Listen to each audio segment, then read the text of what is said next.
আসসালামু আলাইকুম আমার প্রিয় কলেজার ভাই বোন, আপনারা লক্ষ্য করছেন আমরা একটা দেশি গাছের মধ্যে 7টা উন্নত জাত দিয়ে এই গাছটাকে তৈরি করব মাল্টি গাছ হিসাবে। তো কাজটি করতেছেন আমাদের প্রিয় মকুল ভাই। তো আপনারা দেখতে পাচ্ছেন সায়নটা দুপাশ কেটে পালির মধ্যে বসাচ্ছেন, চমৎকারভাবে কাজটা করতেছেন। মনোযোগ সহকারে দেখেন, তাহলে আপনারাও এইভাবে কাজটা করতে পারবেন। দেখেন কত সুন্দর করে সায়নগুলা সাইজ করতেছেন আর একটার পর একটা পালির মধ্যে সায়নটা বসাচ্ছেন। তো আজকে আমাদের মূল বিষয় হচ্ছে এটাই, কীভাবে সায়নের দুপাশ খাটবেন এবং পালিটা কীভাবে টানবেন।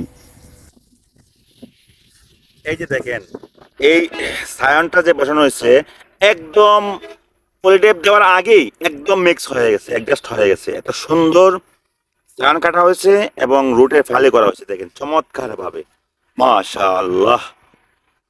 যদি এইভাবে আপনারা গ্রাফটিং করেন, আপনাদের গ্রাফটিংও সফলতা আসবে ইনশাআল্লাহ।